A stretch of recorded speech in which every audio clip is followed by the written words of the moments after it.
ونسلم على رسوله الكريم أما بعد فأعوذ بالله من الشيطان الرجيم بسم الله الرحمن الرحيم عن عبد الله بن مسعود رضي الله تعالى عنه قال إن كان إسلام عمر لفتحا وإمارته لرحمة والله ما استطعنا أن نصلي بالبيت حتى أسلم عمر فلما أسلم قابلهم حتى دعونا فصلينا رواه الطبراني في المعجم الكبير. محترم المقام جملہ سامعین حاضرین و ناظرین، محرم الحرام کا مبارک چاند طلوع ہو چکا اور سب لوگوں نے اور پورے پاکستان نے اور ہم سب نے انگریزی سال کا جب پہلا مہینہ آتا ہے وہ ہمیں یاد ہوتا ہے، کیونکہ ہم نے فحاشی، بے حیائی اور مختلف قسم کے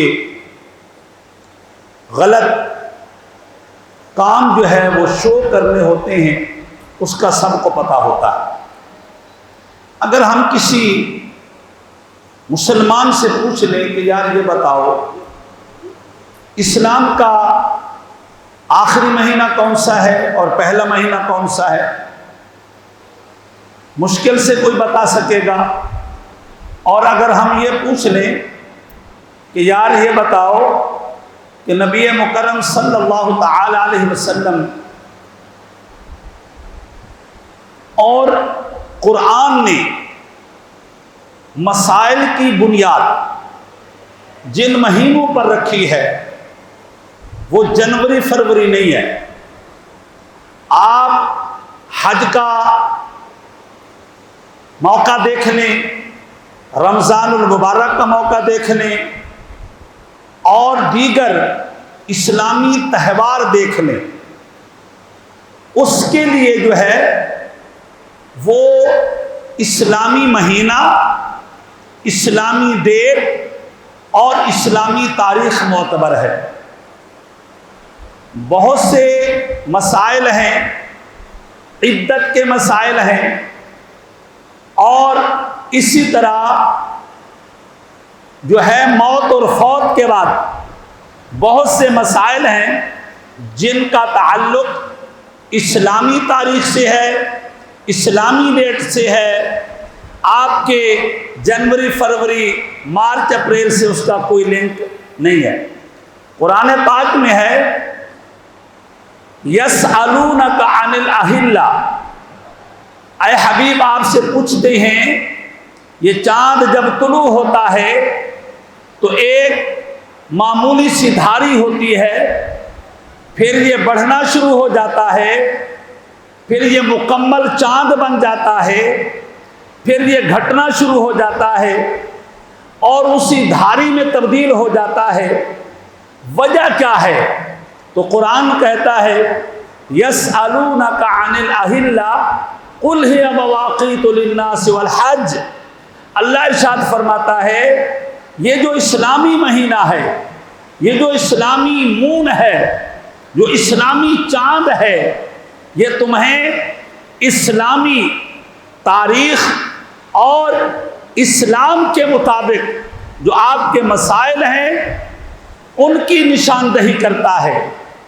جو آپ کے ساتھ حج کے مسائل ہیں ان کی نشاندہی کرتا ہے۔ آپ کے پاس زکوٰۃ کے مسائل ہیں ان کی نشاندہی کرتا ہے، اور طلاق کے مسائل ہیں ان کی نشاندہی کرتا ہے، عدت کے مسائل ہیں ان کی نشاندہی کرتا ہے، ولادت کے مسائل ہیں ان کی نشاندہی کرتا ہے۔ میرے دوستو، بڑے افسوس کی بات ہے کہ آج مسلمان جو ہے اپنے اسلامی مہینوں کو بھول چکا ہے، اور جس کا تعلق ہماری دنیا سے بھی ہے، آخرت سے بھی ہے، جس کا تعلق ہمارے دین سے بھی ہے اور ہمارے مسائل سے بھی ہے، اللہ تبارک و تعالی مسلمانوں کو یہ سوجھ اور سمجھ عطا فرمائے کہ اسلامی احکام جانیں، اسلامی تاریخ کا مطمع نظر جانیں اور اسلامی تاریخ کے فوائد اور اس کے جو منافع ہیں وہ جانیں۔ اسلام کا پہلا مہینہ وہ جو ہے وہ محرم الحرام، آج اس کی پہلی تاریخ ہے، اور اسلام کا آخری مہینہ جو ہے وہ ذو الحجہ شریف ہے۔ بہرحال اللہ تبارک و تعالی عز و جل نے اسلام کے اول مہینے کو بھی آخر مہینے کو بھی ایسی تطبیق دی ہے، اور جذبہ ایثار سے اس کو منطبق کر دیا ہے، جذبہ قربانی سے اس کو منطبق کر دیا ہے کہ جو آخری مہینہ ہے اس میں بھی قربانی ہوتی ہے، اور لیکن مال کی قربانی دی جاتی ہے، اور جانوروں کی قربانی دی جاتی ہے، حیوانوں کی قربانی دی جاتی ہے، اور انسانی جذبے جو ہیں اور طیب قلب جو ہے وہ خدا کی بارگاہ میں پیش کیا جاتا ہے۔ لیکن ایک وقت آیا کہ جب 60ویں ہجری تھی اور محرم الحرام کا مہینہ تھا اور صحرائے کربلا تھا، کربلا کے تپتا ہوا ریت اور ریتیلا وہ جو ہے کربلا تھا، اور کربلا جو ہے اللہ تبارک و تعالیٰ کے محبوب صلی اللہ علیہ وسلم کی اولاد کے لیے امتحان گاہ بنا، اور خاندان نبوت کے لیے شہادتوں کی تاریخ رقم کرنے کا مہینہ بنا، اور اسلام زندہ کرنے کے لیے محرم الحرام کی 10 تاریخ جو ہے وہ آج تک تابندہ اور درخشندہ ہے۔ اس کی وجہ یہ ہے کہ اسلام کے آخری مہینے بھی جذبہ ایثار و قربانی کا درس ہے۔ امام حسین رضی اللہ تعالیٰ عنہ اور رفقائے امام حسین رضی اللہ تعالیٰ عنہ نے کربلا کی زمین پر وہ تاریخ رقم کی، کربلا کی زمین پر اسلام کا وہ بول بالا کیا، کربلا کی زمین پر اسلام کو وہ اپنے خون سے سینچا، کربلا کی زمین پر اسلام کی حفاظت کے لیے مال تو دینا پڑا، وہ تو دے ہی دیا، لیکن جب جان دینے کی باری آئی تو پھر نہ اپنی جان کا خیال رکھا، نہ اون و محمد کی جان کا خیال رکھا، نہ اکبر و اصغر کی جان کا خیال رکھا، نہ قاسم کی جان کا خیال رکھا، نہ نبی کے گھرانے نے اپنی جان اللہ کے راستے میں قربان کرانے میں دریغ کیا، نہ نبی کے گھرانے سے محبت کرنے والے حسین کے یاروں نے اپنی جان قربان کرانے میں دریغ کی۔ اسلام کا پہلا مہینہ اور آج پہلی تاریخ، یہ بات یاد رکھیے گا، وہ قومیں صفحہ ہستی سے مٹا دی جاتی ہیں جو اپنی ہسٹری نہیں جانتی، اپنی تاریخ نہیں جانتی، اپنے بزرگوں کے کارناموں کو نہیں جانتی۔ آپ کو پتہ ہونا چاہیے کہ اس ماہ مقدسہ میں جہاں عظیم قربانی جس کو واقعہ کربلا کہتے ہیں اور عظیم جان نثاری کا وہ منظر جو میدان کربلا میں پیش کیا گیا، اس ماہ مقدسہ کی پہلی تاریخ کو میرے حبیب علیہ الصلاۃ والتسلیم کی صحیح حدیث ہے، آپ نے فرمایا لوگوں اللہ نے اسلام کا ایک بند باندھ رکھا ہے، لوگوں اسلام کا ایک تالا لگا رکھا ہے، اور ایک افتراق سے بچنے کے لیے اللہ نے دروازہ معلق کر رکھا ہے، انتشار سے بچنے کے لیے اللہ نے دروازہ بند کر رکھا ہے۔ فرمایا جب یہ دروازہ کھل گیا تو پھر دنیا میں انتشار ہوگا، یہ جب دروازہ کھل گیا تو پھر ہر جگہ اختلاف ہوگا. جب یہ دروازہ اوپن ہو گیا تو پھر دنیا اس دھرتی کو جو ہے اختلاف سے کوئی نہیں بچا سکتا. جب میرے نبی مکرم صلی اللہ علیہ وسلم کے اس راز کو علماء نے جاننے کی کوشش کی، یہ کون سا دروازہ ہے جس کے بعد اختلاف نہیں رکے، وہ کون سا دروازہ ہے جس کے پاس بعد انتشار پھیلا، وہ کون سا دروازہ تھا جو بند تھا. حضور کہہ رہے تھے جب تک یہ دروازہ بند ہے تو وہ امت افتراق کا شکار نہیں ہوگی، انتشار کا شکار نہیں ہوگی. یہ صحیح حدیث ہے اور لوگوں نے اس کی تعبیر یہ بتائی ہے کہ اس دھرتی پر جب تک وجود فاروق اعظم رہا، جب تک خلیفۃ المسلمین، خلیفہ راشد، خلیفہ ثانی فاروق اعظم رضی اللہ تعالیٰ عنہ جو تھے، وہ اس دھرتی کا وہ بند دروازہ تھے، وہ اس کائنات کا وہ بند دروازہ تھے کہ جس کے بعد اس سے پہلے اختلاف نہیں تھا.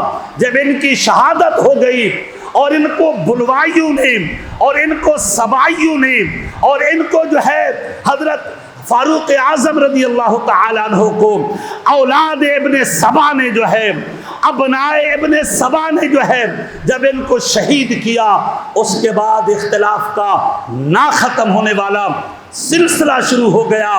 علماء فرماتے ہیں حضور نے فرمایا تھا میری امت کے لیے جو رحمت کا دروازہ ہے، میری امت کے لیے جو برکت کا دروازہ ہے، میری امت کے لیے جو خیر کا دروازہ ہے، میری امت کے لیے افتراق اور انتشار سے بچنے کا دروازہ ہے، وہ فاروق اعظم رضی اللہ تعالیٰ عنہ کی ذات بابرکت. اللہ اکبر. حضور صلی اللہ علیہ وسلم جو بھی گفتگو ہو رہی تھی جبریل امین کے ساتھ، حضور گفتگو فرما رہے تھے، حضور محض گفتگو تھے، حضور کلام فرما رہے تھے. اللہ اکبر. اتنے میں حضرت فاروق اعظم رضی اللہ تعالیٰ عنہ جو ہے وہ تشریف لائے اور فاروق اعظم رضی اللہ تعالیٰ عنہ نے حضور صلی اللہ تعالیٰ علیہ وسلم کو سلام کیا. اللہ اکبر. جب جبریل امین حضور کی بارگاہ میں تھے، حضرت فاروق اعظم آئے، سلام کیا تو حضور علیہ الصلاۃ والتسلیم سے جبریل امین نے پوچھا کہ یا رسول اللہ صلی اللہ علیہ وسلم، یہ آپ کا صحابی عمر بن خطاب ہیں جو ابھی آئے ہیں، آپ کو سلام کیا. میرے حبیب نے پوچھا ہاں ہاں یہ ہیں تو عمر بن خطاب، یہ تو بتا تو جانتا ہے اس کو، تجھے پتا ہے اس کا ہسٹری جانتا ہے. اللہ اکبر. جبریل امین نے کہا یا رسول اللہ صلی اللہ علیہ وسلم، جس طرح دھرتی والے فاروق اعظم کو جانتے ہیں، آسمان والے فرشتے بھی فاروق اعظم کو جانتے ہیں. جس طرح دھرتی پر رہنے والے فاروق اعظم کو شناسا ہے، آسمان پر رہنے والے بھی فاروق اعظم کے شناسا ہیں. بلکہ جبریل امین نے کہا یا رسول اللہ صلی اللہ علیہ وسلم، اس میں فاروق اعظم آسمان پر ایک اور نام سے بلایا جاتا ہے، زمین پر ایک اور نام سے بلایا جاتا ہے. آسمان والے وجود فاروق اعظم کو جانتے ہیں لیکن نام کوئی اور بلاتے ہیں. دھرتی والے وجود فاروق اعظم کو جانتے ہیں لیکن نام کوئی اور بلاتے ہیں. فرمایا اسمہ فی السماء فاروق و فی الارض عمر. فرمایا آسمان والے جب ہی بلاتے ہیں وہ عمر نہیں کہتے، وہ فاروق اعظم کہتے ہیں، اور جب دھرتی والے بلاتے ہیں تو عمر بن خطاب رضی اللہ تعالیٰ عنہ کہہ کر کے پکارا. حدیث پاک ہے حضور علیہ الصلوۃ والتسلیم نے جبریل امین کو کہا جبریل تو ذرا میرے یار عمر بن خطاب کی تعریف تو کر، ذرا اس کے بارے میں اس کے فضائل تو بیان کر، اس کے مناقب تو بیان کر، اس کے شانیں تو بیان کر. اللہ اکبر. جبریل امین نورانی فرشتہ، اللہ کا نوری فرشتہ اور میسنجر آف اللہ الانبیاء علیہ الصلوۃ والتسلیم، اللہ کا پیغام نبیوں تک پہنچانے والے، انہوں نے کہا یا رسول اللہ آپ مجھے کہہ رہے ہیں میں فاروق اعظم کے مناقب بیان کروں، فاروق اعظم کی شان بیان کروں، فاروق اعظم کا مرتبہ بیان کروں؟ فرمایا اگر اللہ جو ہے کسی بندے کو حضرت نوح علیہ السلام کی جتنا عمر عطا فرمائے اور ان کی عمر 950 سال تھی، اللہ کسی انسان کو 950 سال زندگی عطا فرمائے، 950 سال حیاتی عطا فرمائے، اللہ جو ہے اسے بولنے کی قوت بھی عطا فرمائے اور معلومات کا ذخیرہ بھی عطا فرمائے، فرمایا اگر کوئی بندہ 950 سال عمر پائے اور صبح شام فاروق اعظم کی عظمت بیان کرتا رہے، صبح شام فاروق اعظم کی شان بیان کرتا رہے، اس خلیفہ راشد کی شان بیان کرتا رہے، اس خلیفہ برحق کی شان بیان کرتا رہے، فرمایا اس کی 950 سال عمر ختم ہو جائے گی لیکن شان فاروق اعظم ختم نہیں ہوگی۔ اللہ اکبر، بڑی شان کے مالک تھے، بڑی شان کے مالک تھے، اللہ اکبر۔ حبیب صلی اللہ علیہ وسلم اکثر فاروق اعظم کو فرمایا کرتے تھے، ایک حدیث پاک ہے میرے حبیب نے فرمایا لَأَنظُرُ إِلَى شَيَاطِينَ الْإِنسِ وَالْجِنِّ قَدْ فَرُّ مِنْ عُمَرَ۔ یہ بڑا زبردست جملہ ہے۔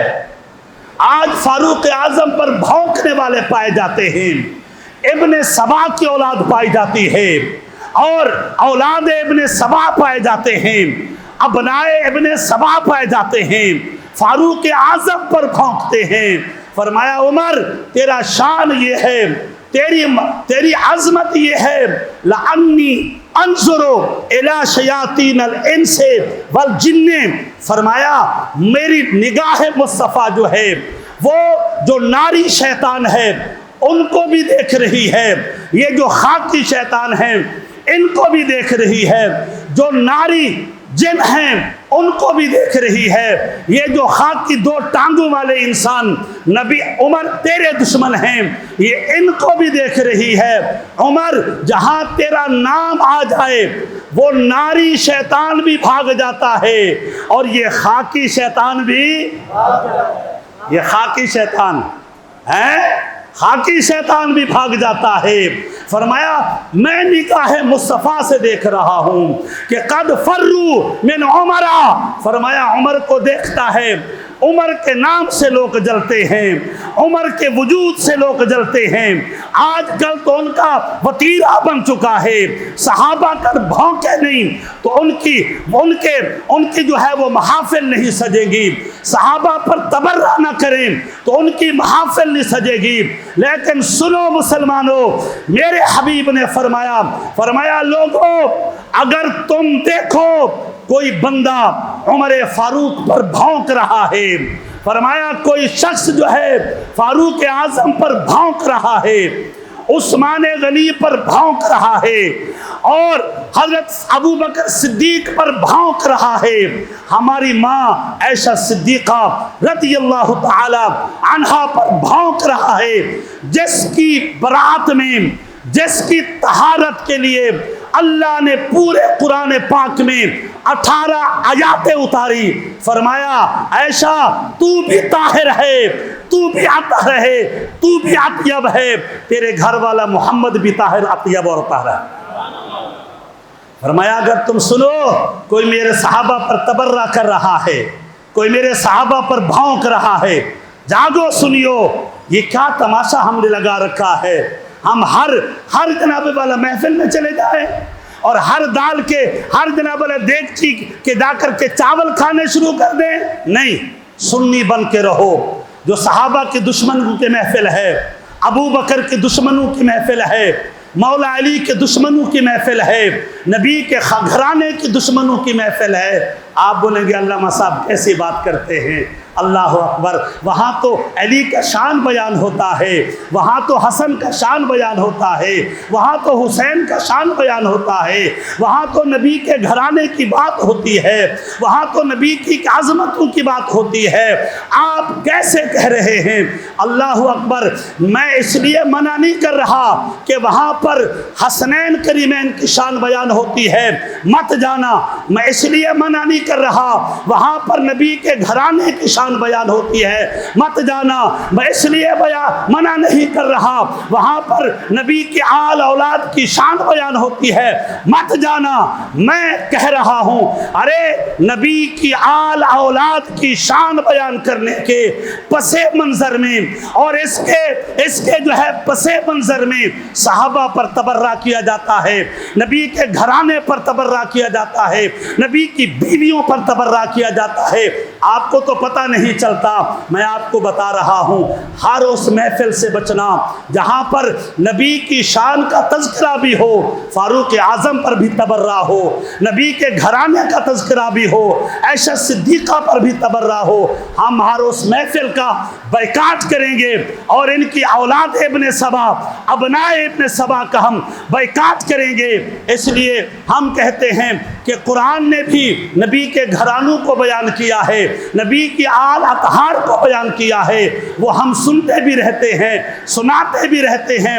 ارے سنی بننا ہے تو نبی کے گھرانے کی شان بھی سننا، نبی کی آل اطہار کی شان بھی سننا، نبی کی اولاد کی شان بھی سننا، نبی کے حسنین کریمین کی شان بھی سننا، نبی کے فاطمہ اور علی کی بات بھی سننا اور ان کا مقام بھی سننا۔ لیکن اگر کوئی صحابہ پر بھونکے اس محفل کو چھوڑ دینا، اس لیے وہ نبی کے دشمنوں کی محفل ہے، نبی کے یاروں کی محفل ہے۔ یاد رکھ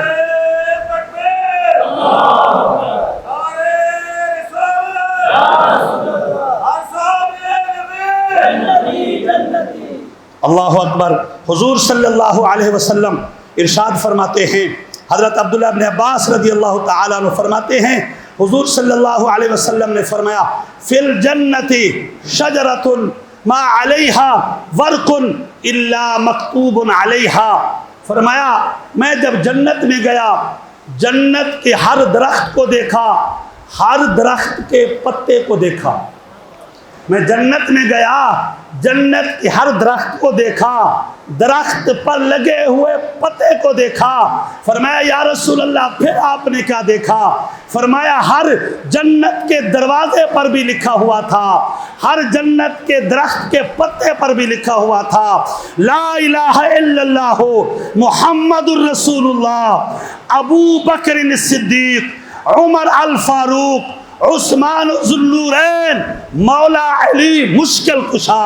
میرے حبیب نے فرمایا میں جنت میں گیا، جنت کے ہر درخت کے اوپر میرا نام بھی لکھا ہوا تھا، میرے 4 یاروں کا نام بھی، میرے 4 یاروں کا نام بھی، حق 4 یار، حق 4 یار، نعرہ تحقیق، نعرہ تحقیق، اللہ اکبر۔ حضور علیہ الصلوۃ والتسلیم، میں ایک بات بتاتا ہوں، بڑی توجہ طلب بات ہے، سنیے گا۔ مکہ کی سرزمین پر 2 نبیوں نے 2 دعائیں مانگی۔ کیا کہا میں نے؟ مکہ کی سرزمین ہے، 2 نبیوں نے 2 دعائیں مانگی ہیں۔ ایک وہ وقت تھا کعبہ نہیں بنا تھا، ابراہیم علیہ الصلوۃ والتسلیم، اسماعیل علیہ الصلوۃ والتسلیم تعمیر کعبہ کرتے رہے، تعمیر کعبہ ہو گئی اور قبلہ بن چکا۔ حضرت ابراہیم علیہ الصلوۃ والتسلیم نے مکہ کی سرزمین پر دعا مانگی تھی، فرمایا اے اللہ اب ان لوگوں میں سے عظیم المرتبت ایک رسول اس دنیا میں بھیج دے، ان لوگوں میں سے بڑی شان والا ایک پیغمبر اس دنیا میں بھیج دے۔ ابراہیم نے دعا مانگی مکہ کی سرزمین پر، ابراہیم نے دعا مانگی حضور کے آنے کے لیے، ابراہیم نے دعا مانگی آمد مصطفیٰ کے لیے جب حضور سے پوچھا گیا یا رسول اللہ صلی اللہ علیہ وسلم آپ اپنے بارے میں بتائیں، میرے حبیب نے فرمایا میں اپنے بارے میں کیا بتاؤں، اتنا بتاتا ہوں میں عیسیٰ علیہ الصلوۃ والتسلیم کی بشارت ہوں اور اپنے ابراہیم ابا حضور کی دعا ہوں۔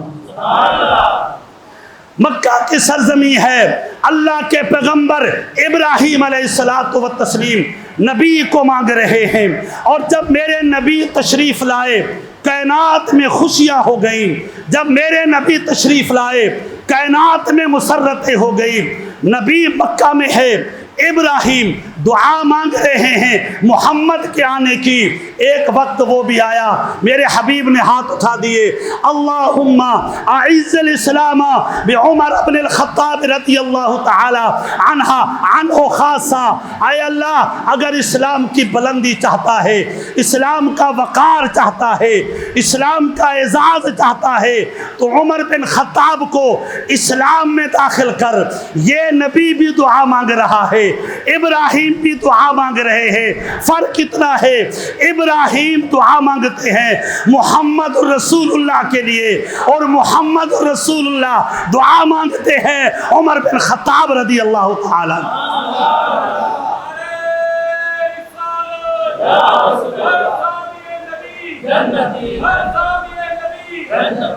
مجھے بتاؤ مکہ کی سرزمین پر ابراہیم نے دعا مانگی، حضور کے آنے کی، دعا قبول ہو گئی نا، دعا قبول ہوئی نا۔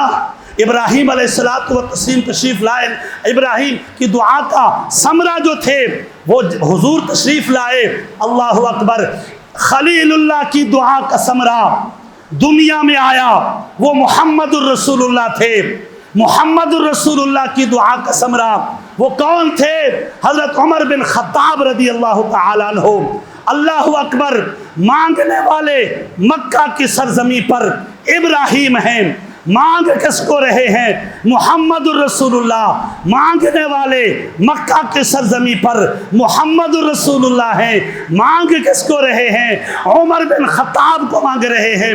اللہ اکبر، جب عمر بن خطاب رضی اللہ تعالیٰ عنہ تشریف اسلام لائے، اللہ اکبر، حضرت عبداللہ بن عباس فرماتے ہیں قال لما اسلم عمر نزل جبریل، فرمایا جب عمر بن خطاب اسلام لائے تو جبریل امین سدرۃ المنتہا کو چھوڑ کر حضور کی بارگاہ میں، جبریل امین سدرۃ المنتہا کو چھوڑ کر کے حضور کی بارگاہ میں تشریف لائے۔ نازل جبریل فقال یا محمد، فرمایا میرے آقا قد استبشر اہل السماء باسلام عمر، فرمایا یا رسول اللہ جیسے آپ آئے تھے زمین والے بھی خوش تھے، آسمان والے بھی خوش تھے، جب آپ آئے تھے دعا ابراہیم آئی تھی، زمین والے بھی خوش تھے، آسمان والے بھی خوش تھے۔ فرمایا یا رسول اللہ جب آپ کی دعا عمر بن خطاب آئے ہیں، زمین والے بھی خوش ہیں، آسمان والے بھی، زمین والے بھی خوش ہیں، آسمان والے بھی خوش ہیں۔